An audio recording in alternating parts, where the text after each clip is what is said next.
Hello guys, Joseph Todd here, property deal sourcer Edinburgh. Today in this video I'm not going to talk about deal sourcing. It will be about a different strategy which I have researched here in Scotland, and this video is more for people who are already a little bit familiar with creative strategies in property investments such as rent to HMO. So this video will be about rent to HMO specifically for people doing it in Scotland. So I did some research. It took me specifically 4 weeks, where I was meeting, solicitors, people who are known in property industry, investors, accountants, and so I tried to find the correct way how to do rent to HMO in Scotland. So what I want to talk about in this video is two things.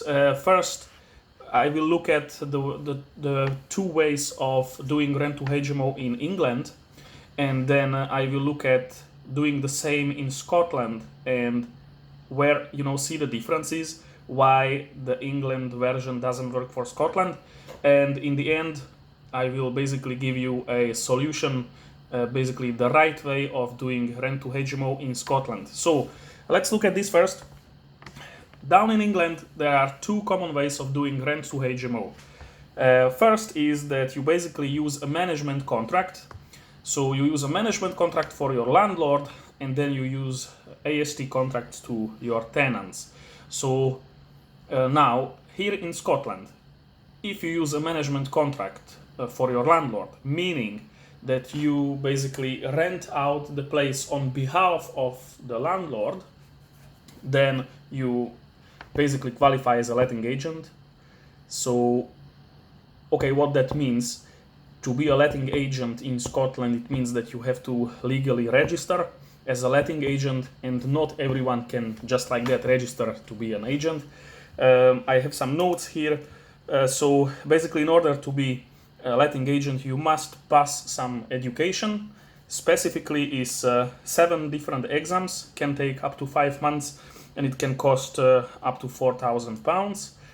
I want to give a little credit to Twin Pillar Properties from Glasgow, to Danny and Mate for this information, because they were the first one who told this to me, and then I of course didn't believe them, so I went to research it, and it came back to me that it's true. So once again, if you want to be an agent, you have to register as a letting agent and pass an education. It is specifically called Chartered Institute of Housing Level 3. So once you pass this education, you can then register as an agent, and then you are free to take management contracts with any landlords and manage the property for them. So the definition of a letting agent in Scotland is anyone who receives any money from a landlord for property service. So if you act on behalf of the landlord with renting or managing the property, you are a letting agent here in Scotland. There's no other way. Okay, so right now we have looked at the first common way of doing rent to rent in England. And just to make sure, I'm talking about rent to HMO. Rent to service accommodation is a little bit different. It's a bit easier legislation-wise. Right now there are not so many restrictions. But anyway, so rent to HMO, management contract in Scotland wouldn't work. You would have to be an agent. But there is also another way, which was, which seemed to be that's the way around the system, and that's the company contract, or company-led, corporate-led.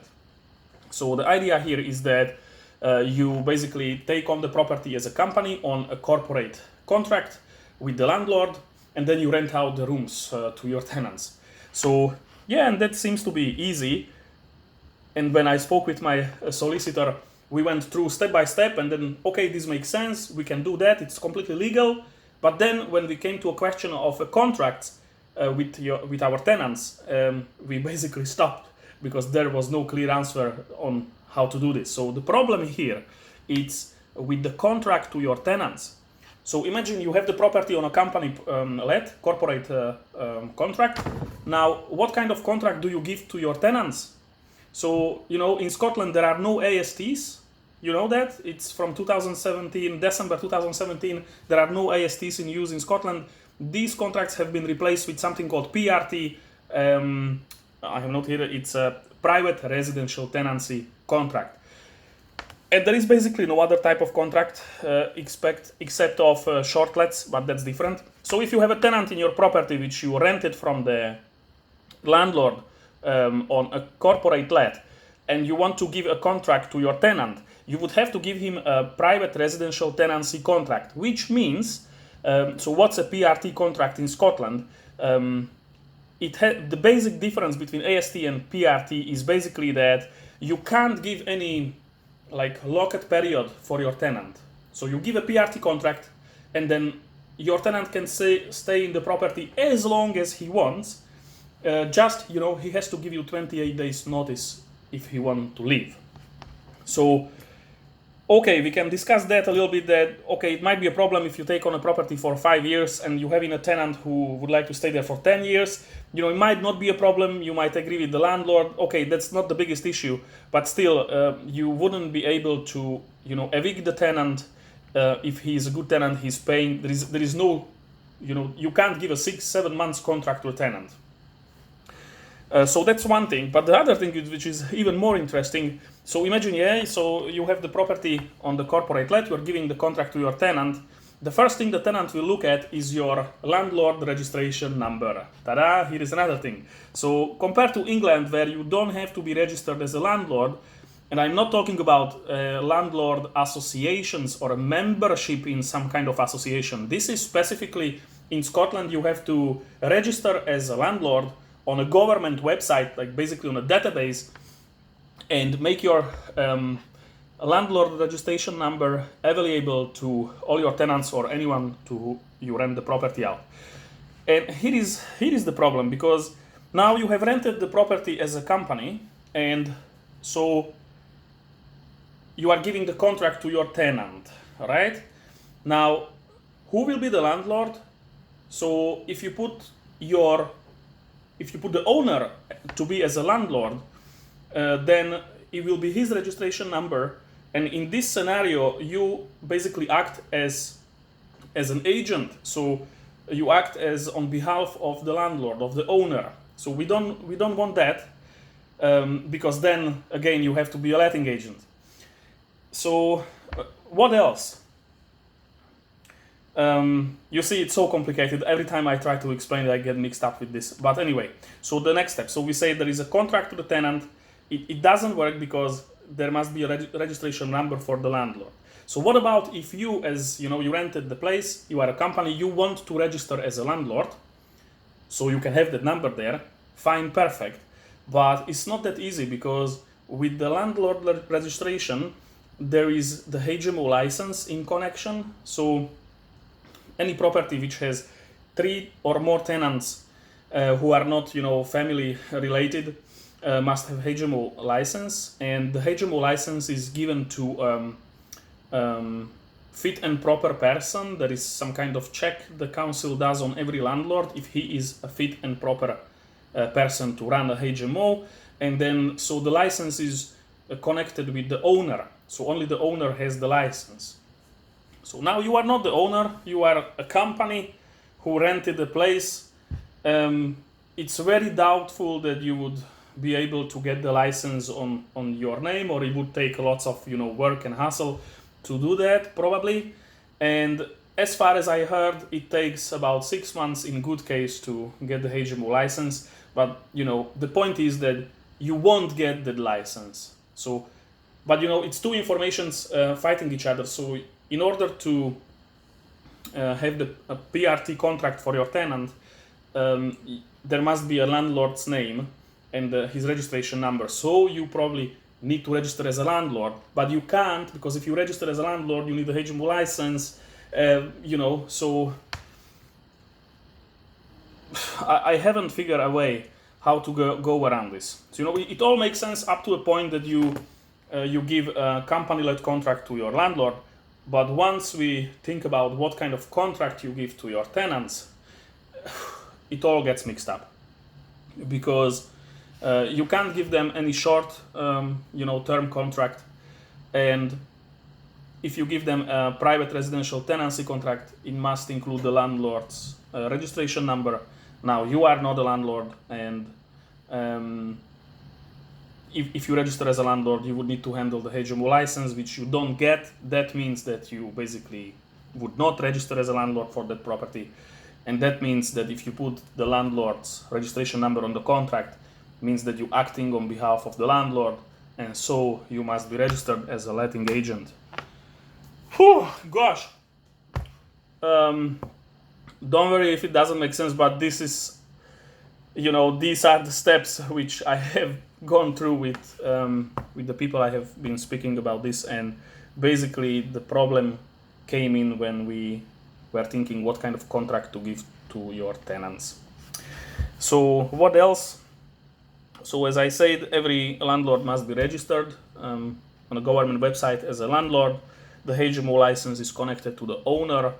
There is a check of a fit and proper person who runs the HMO. Now, how it works in Scotland, specifically in Edinburgh, how it works in Edinburgh, that there is a landlord, the owner, and then he picks or chooses a letting agent who manages his property. And that agent on the landlord register can be connected to the property. So, because the agent acts on behalf of the landlord, in the landlord register, he would be, connected to that property too. So, okay, now when we've gone through all this, so what's the correct way of doing rent to HMO in Scotland? So the correct way is that you actually register as a letting agent. You do the, you go through all the education, the exams, and you register yourself as a letting agent, and then you are free to take on any properties with not a problem whatsoever. There were other little problems which I wanted to talk about, but to be honest I forgot, and I'm not going to make another video now. So what it was, let me see if I remember something. Oh yes, so for example, when I spoke with letting agents, there is another thing. Yes, I just remind myself. So I heard about something like this. Now, what I want to say, correct me if I'm wrong. Anything I said in this video is based on my own research. If you think this is completely nonsense and you have another way how to do rent to HMO, correct me.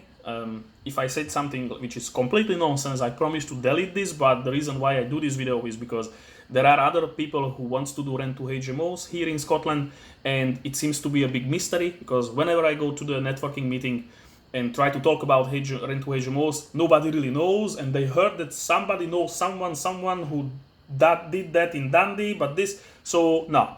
Or there are other people who who are doing it with the company-led contract, but it's actually, they don't know that the way they do it, it's not super legal.